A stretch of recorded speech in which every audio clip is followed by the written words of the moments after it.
Here we go, it's 2022. A little bit like 2020 and 2021. But look, we need to understand that as a community, like all other viruses, in the past we need to accommodate them, live with them. And I've been vaccinated by 3, I use a mask, social distancing. So I've basically done everything I can in order to minimise, 1, me spreading the disease, and 2, me catching it. That's all you can do. We need to get on with our lives. The important thing is that we need to understand that the central issues which we faced as a community before COVID-19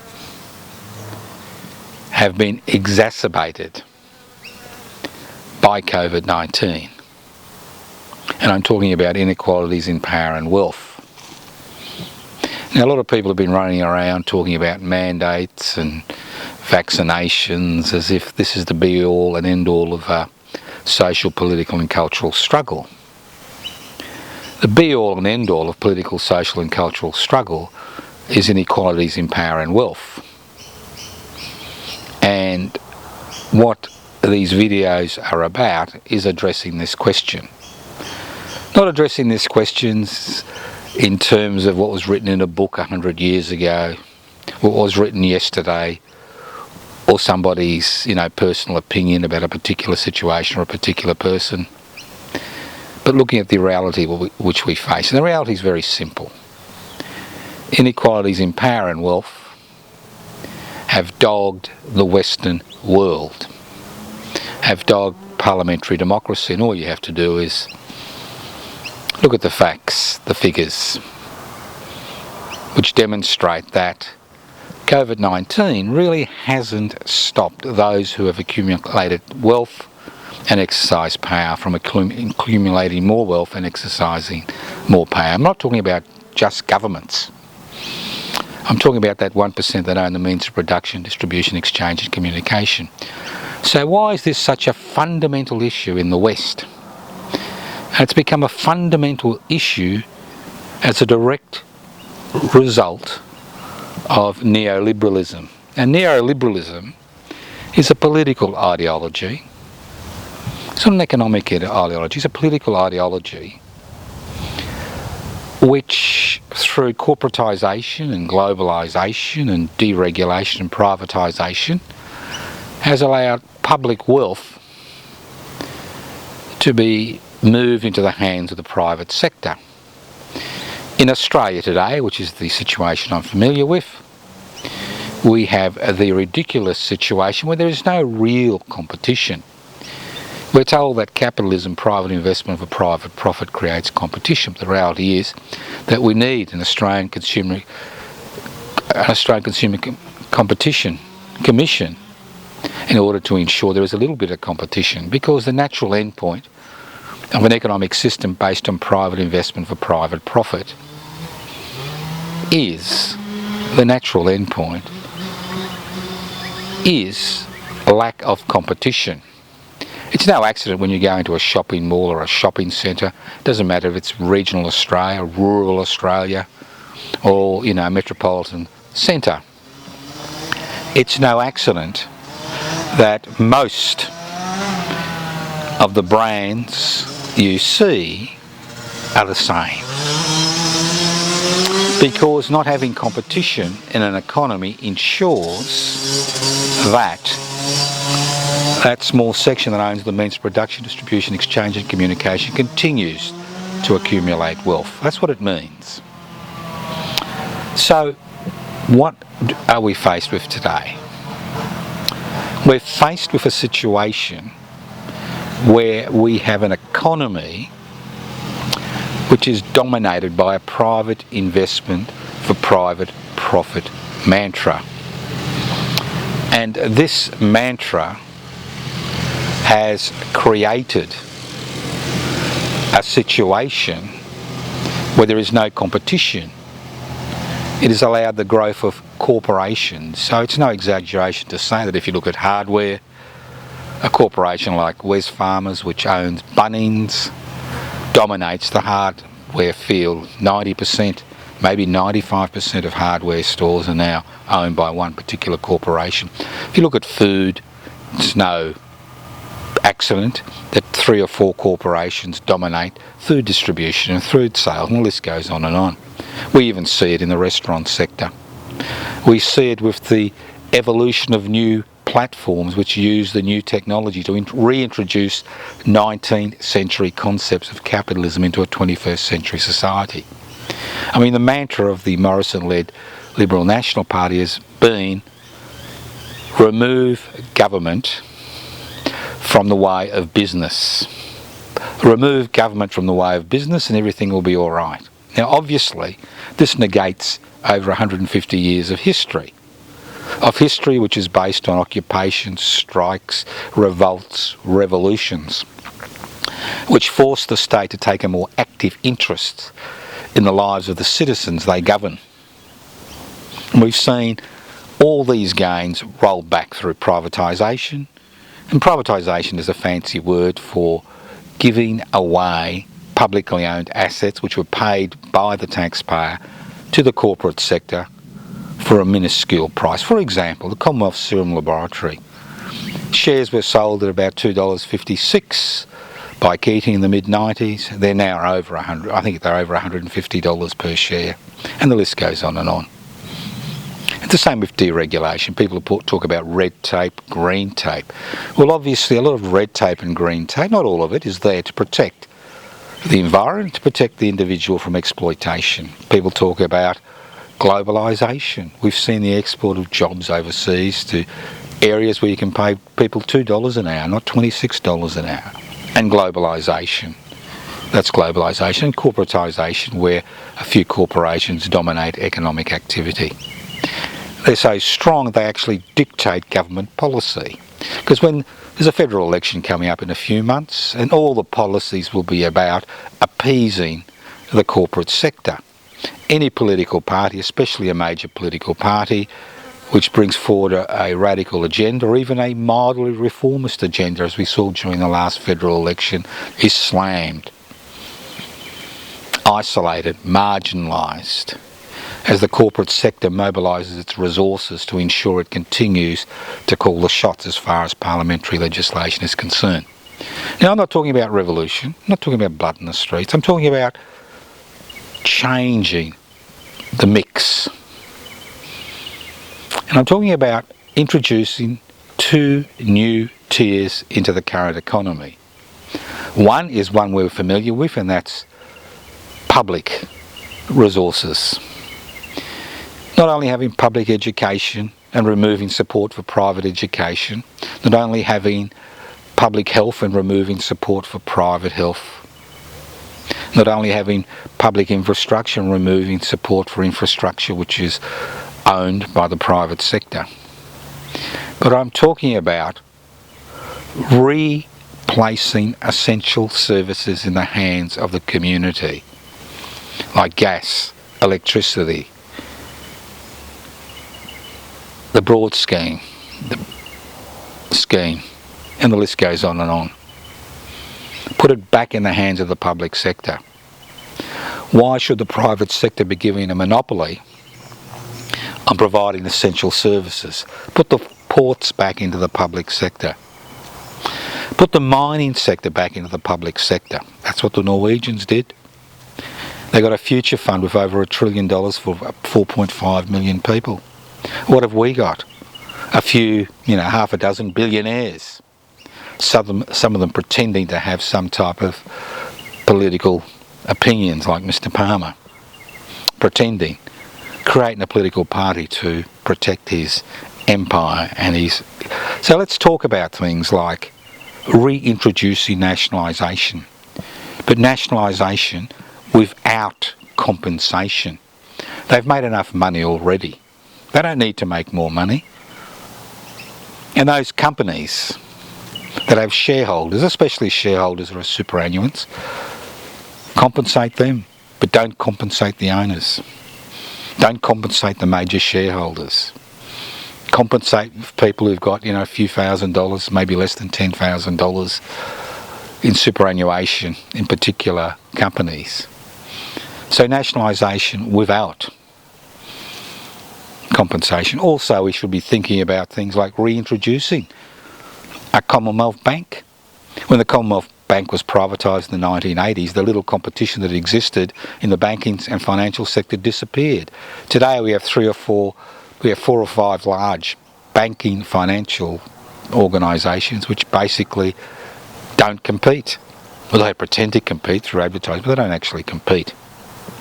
So let's reintroduce a strong public sector. When you've got a strong public sector, it acts as real competition for the private sector, for the private investment, for private profit groups. Real competition. When it comes to non-essential consumer items, fine. Let the private sector battle over that. But we need a strong public sector which provides essential services and essential goods. Then we've got a new idea. It's not new, it's been around for ages, but it's a new concept in the Australian economy. Introduce a third tier into the Australian economy. Introduce collectives and cooperatives. Now, the Liberal National Party tells you it wants to remove government from the way of business in order to maximise profits, and that those profits trickle down to the people who create those profits, which we've seen is totally wrong. It doesn't exist that way. But one way of ensuring that the workers involved in a particular business not only own the business but share the profits is through the creation of cooperatives and collectives.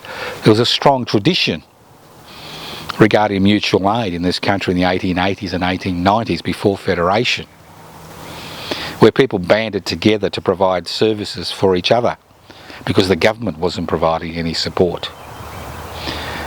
And what we need to see is the rise of cooperatives and collectives. Cooperatives and collectives do not make individuals rich, but what they do is they provide a basic level of income to those working in those cooperatives and collectives. The major stumbling block in forming a cooperative or collective in Australia in 2022 is seeding funding. What bank, what credit union lends money to cooperatives and collectives? None. Hardly any in this country. They'd be lucky to be 0.1% of businesses in this country based on a cooperative or collectivist principle. What we need is seeding funding. Why can't 1%, 1 cent in every dollar of money which is in superannuation funds be used to fund cooperatives and collectives who would pay back that seeding capital? Some will fail, like private businesses, some will succeed. But in the end, what it does is it creates a third tier of the economy which allows people who don't want to work for the government of the day through the public service, and it allows people who don't want to have a boss, who don't want to work in the private sector and have their labour exploited. It allows them to work cooperatively with other people in small groups or even large cooperatives and collectives in order to look after their basic needs. And at the same time, cooperatives and collectives provide real economic competition because their cost structure is much, much less than the private sector and the public sector. Much less. So it can provide goods and services at a much cheaper price than a corporation or certain segments of the public sector. So let's look at our economy. 2022. COVID-19 or no COVID-19, nothing has changed. There's not enough money, to end poverty in this country. When you've got over 1 million children living in poverty and you've got private organisations like the Smith family asking people to support Australian children in a country that's this rich, there is something wrong somewhere. There's something wrong. We all know there's something wrong. So what we need to be looking at is, if we want to live in this country, we need to look at the resources. who owns the resources, how they're exploited, how they're distributed. Isn't it interesting that every time there is some type of social progress, let's say gay rights, the discussion is all about the pink dollar. When finally the world, especially in Australia, turns its attention to the climate emergency, the discussion is all about the green dollar. It's all about private investment for private profit.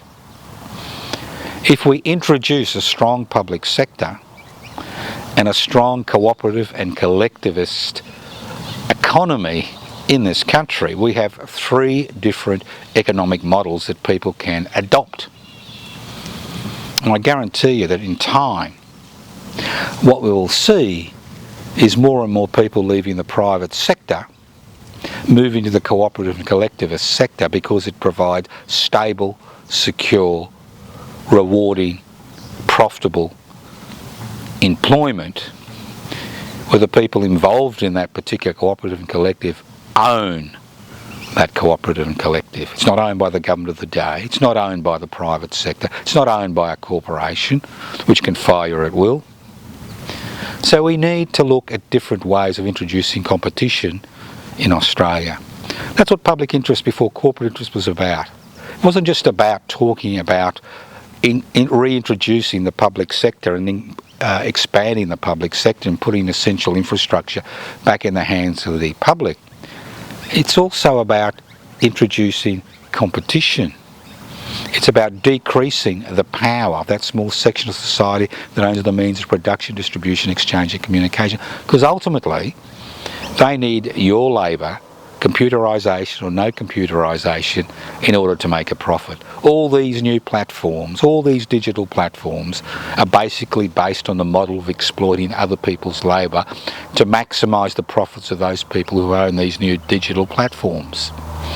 There's nothing new. The technology has changed, but the ideology, the culture behind the technology has not changed. Whether you look at Stonehenge, whether you look at the Paleolithic age, whether you look at the Middle Ages, the Enlightenment, the Renaissance, the Age of Reason, and the list goes on, the 20th century and the early part of the 21st century, it's the same issues. I'll give you an example. In ancient Rome, when one of their famous generals conquered Spain, he walked his troops from Spain back to Rome. And as he got into Italy, which was then, part of the Roman Empire, as he entered the original Roman Empire, he was shocked to see the original Romans, the plebeians, living on the edges of vast estates. And these vast estates were run for the profit, in many regards, of absentee landlords, people in the Senate in Rome, people with resources in Rome, by slaves. So they didn't need to pay them any labour. They didn't need to pay for their labour. These were people with slaves, who they dangled Roman citizenship before them if they did the right thing. So what happened is the original Roman citizen, the plebeian, was marginalised from society. And the slave society allowed things to function for the benefit of a very small, powerful minority. It's the same in the 21st century. We may not be slaves, but in terms of the definition of a slave, but we are slaves in terms of being wage slaves. Without access to a wage, we find that all the important aspects of living are beyond our grasp. So in reality we are still wage slaves. And what we've seen is that 1% that owns the means of production, distribution, exchange and communication, manipulating the political process, manipulating elections to ensure that no legislation is ever introduced into Parliament, even when you've got people like, who pretend, populists who pretend to be there on behalf of the people. No legislation ever comes into Parliament which affects their bottom line. For example, when Trump was first elected, the great populist, the billionaire populist, the first piece of legislation that was passed in the Senate and the House of Representatives was legislation which decreased taxation for the very rich because it benefited them. So you've been sold a pup. If you think supporting a populist revolution is going to solve things, it'll just make things worse. You've been sold a very, very sick, tired little pup. We are the people we've been waiting for. We encourage you to join public interest before corporate interests. We encourage you to join an organisation which wants to democratise the economy by introducing cooperatives and collectives, by reintroducing a strong public sector to provide essential services, and by decreasing the power of the private investment for private profit corporations which dominate most aspects of Australian life today. The ball's in your court. It's 2022. There's a federal election coming up. There's a Victorian state election coming up at the end of the year. So it's up to you what you do. You can sit at home and complain. You can click until your finger becomes sore. Agree. You can kind of become a troll, and get some vicarious satisfaction. But ultimately, real power lies in the hands, in a democratic society. It doesn't lie in the hands of Parliament. It doesn't lie in the hands of the state. It doesn't lie in the hands of the courts or the police or that small section that owns the means of production, distribution, exchange and communication. Real power in a democratic society rests in the hands of an engaged population, and that's the key, engaged. Casting a ballot every 3 to 4 years is not enough. You need to be engaged in the struggle to promote change, reform and radical change. Next week, who knows what I'll be talking about, but obviously things will continue, COVID-19 or no COVID-19. The human race has survived many challenges. It will continue to survive challenges until the planet extinguishes. Maybe we'll do it ourselves, we'll destroy ourselves through the climate emergency. But ultimately, we are the people we've been waiting for.